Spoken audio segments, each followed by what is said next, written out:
Sveiki 15 min žiūrovai ir skaitytojai. Prieš kelias savaitės, galbūt kiek daugiau, kalbėjome su tyrėja iš Vokietijos apie tai, kaip ji tyria emigraciją ir kaip emigracija daro įtaką lietuvių požiūriui į visą Europos Sąjungą.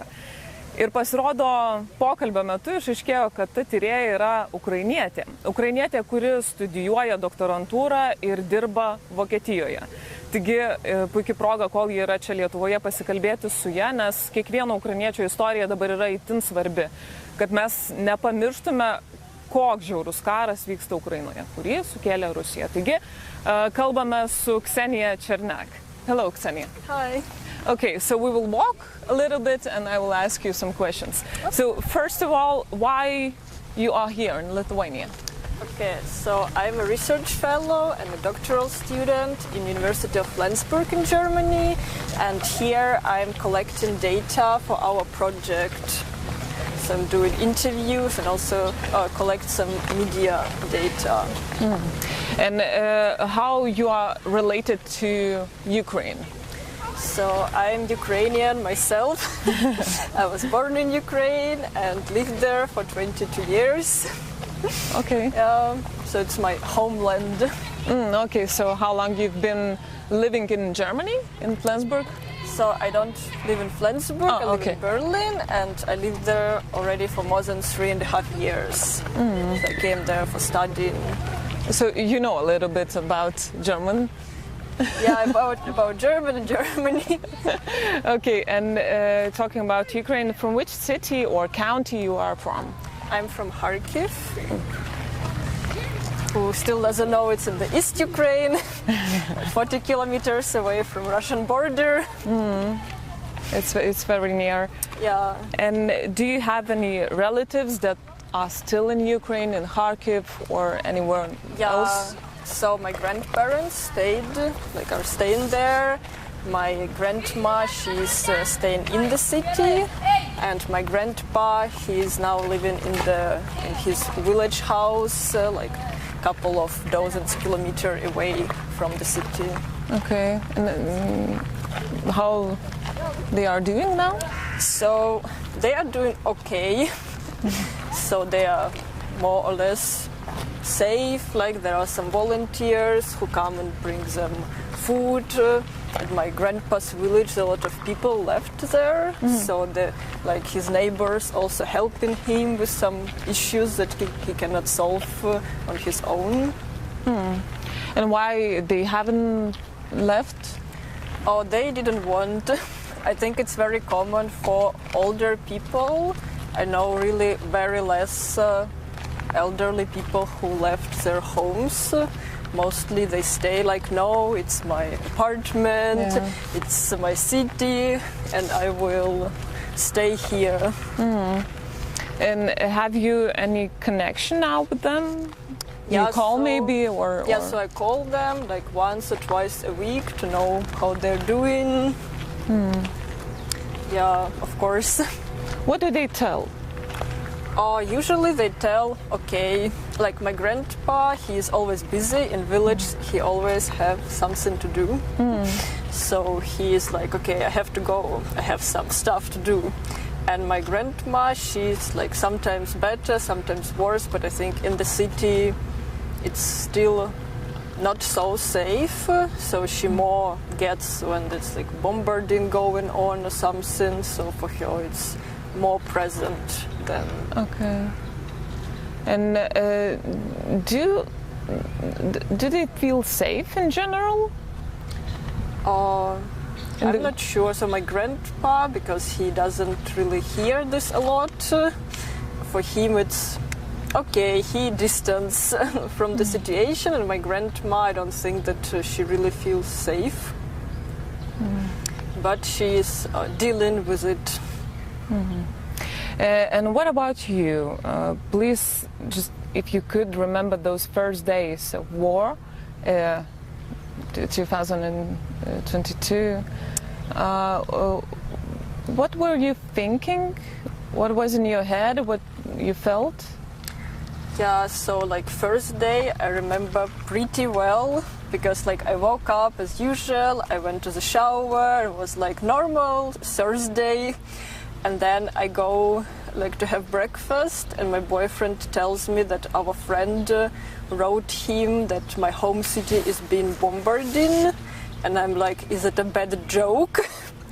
So I started to check the news, check social media, and I was super shocked. Like I couldn't believe it's really happening.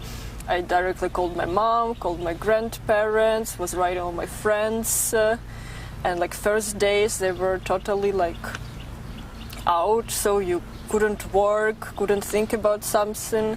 Also, like at the second day I got corona, so I was just lying on the sofa and I couldn't understand, do I feel bad because I'm sick or do I feel bad because what's going on? So I were just sleeping and reading news. That's all I did. It was very shocking. And now, how do you feel after more than 100 days of this terrible war? I'm still shocked because what is going on, it's unbelievable, and when you reveal this whole violence that's happening, you like every week brings you something to be shocked about, even when you think that you cannot be shocked anymore. And I'm very angry about what is happening and very sad, but I'm also very proud of our people and like how our army defend the country, how many people help in Ukraine and also outside of Ukraine. So this gives me also a bit of hope that there are a lot of good people in the world. You've been in Lithuania for some time now. Yeah. What about people here? If they know that you're Ukrainian, then what do they say to you? Oh, usually they like say something like, I don't know what to say, I'm so sorry, ask how I'm doing, how are my relatives, and also like often during the interviews that I do for the project, people ask me sometimes, oh, where are you from? And then they're like also saying that they're sorry, and sometimes they tell also that Lithuania fight for Ukraine, that Lithuania won't give up on Ukraine. Some also tell what they personally do. So with one woman I talked, her husband is bringing humanitarian help to Ukraine, like driving all the time there, and they like also help Ukrainians in Vilnius. So you've met already a lot of people. Yeah. And what about, you've said you're proud of Ukrainian army. What about the president, Volodymyr Zelensky? Did you expect that he will stand with Ukrainians the way he does now? I think he overcome expectations. So I don't think I had some thoughts that he would leave or something, but yeah, I don't know. I personally don't know people who would expect that he will like be so strong and so like stay from the first day and do so much job. Yeah, so I want to say that I don't want to under-evaluate his team as well, because of course he's not doing it alone. There is a whole like bunch of people who also in this whole process of discussions, preparations and so on. But of course, if he probably would not have such strong position to stay and defend own country, it won't all be possible. What if anyone else instead of him would be in his position now? Yeah, I thought about that, but of course it partly depends on the person. So I think there could be people who would also be so strong and so like staying still with the country and with the people. And of course there are people who are, for example, pro-Russian, and they would just say, "Hi Russia, we welcome you." So it also depends on the factors of personal positions. So I think there could be people that could also stay, but of course not everyone could manage this challenge personally and positionally. And talking about Germans, what they thinking. It's very interesting to us because Germany is very important geopolitically. You've probably have had some talks with German people in Berlin or elsewhere in Flensburg. What do they think? What is it their perception on this war? So all the people with whom I talked, they're all against war and they totally not support what is happening. Also, many people are ready to give up some comfort, to give up some life good quality conditions to make this war end, and also like end in the meaning that Ukraine will win and not give up its independence. So in this way, like people are very supportive. There are many people who help, who do something. Haven't they tired of war? I have a feeling that like some people who are not so attached, they are having the position that okay, we are against, but life goes further. We have to also work. We have our families. We have to concentrate on this stuff. So, of course, not everyone following so much what's going on anymore. But unfortunately, especially in the modern world, when there's so much information, it's very unsurprisingly. And you know, some experts now they say that this war could last years and years. When do you expect to go back to Ukraine, back to your city? So I want to go to Ukraine, not depending on whether war will be finished or not. So of course it will depend on the situation when I will really preparing the trip, because it's not so easy. Like you mostly need to have a car because it's the easiest way. So you need to drive good, to have a lot of money for fuel and so on. But I hope that I maybe can go this year at least to the west part of Ukraine to visit my friends who are there now, and maybe send some packages to other friends and family, my grandparents who are in the eastern part or in the central part of Ukraine. And what about grandparents? Will you go there? Will you go to Charkiv?